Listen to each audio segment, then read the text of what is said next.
if you think of the very simple activity of what it is making a drawing in the studio.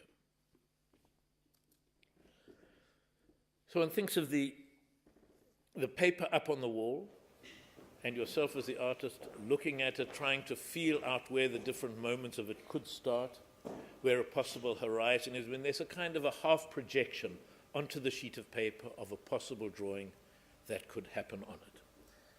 Understanding that the drawing will be a conversation between what the paper gives and what yourself do. But very soon there comes a secondary split. And that is when you step back from being the artist as maker of the drawing and yourself as a viewer of that which you have made.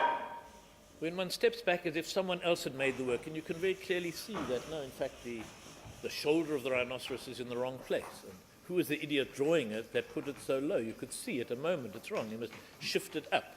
And that the whole length of it feels wrong. And you could do it. And you give yourself mentally a series of notes.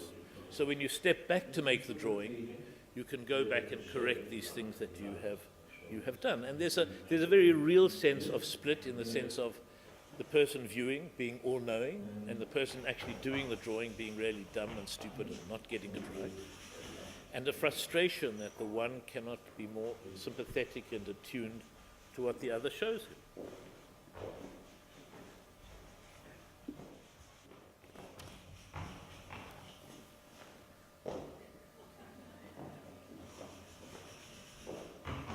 I mean, if you could just look and see, you can see that you need to lift the tail.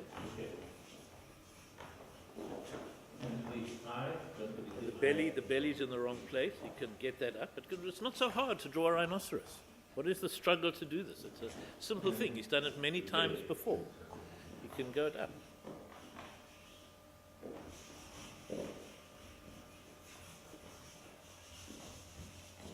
We should remember we've also got the dentist the next day, the things that have to be kept in one's head. And in fact, he has many useful books. There are many useful books. If he just look at one of these books, he could understand what a rhinoceros looks like, instead of struggling away blindly, thinking about it. I mean, if you would just listen to what the other person was saying, everything would be so much clearer.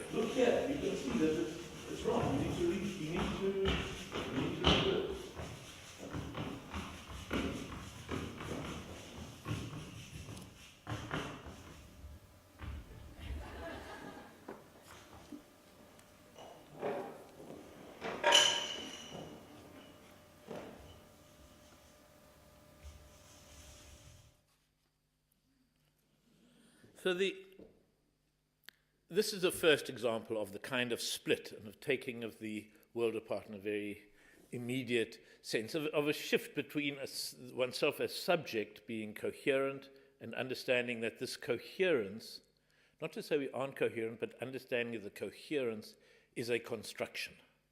And that behind this clarity and certainty of who one is and what one's doing are a series of uncertainties, either in conflict or not in conflict with each other, which one constructs into a possible sense, much as the different possible fragments of the lecture here get constructed into an appearance of coherence.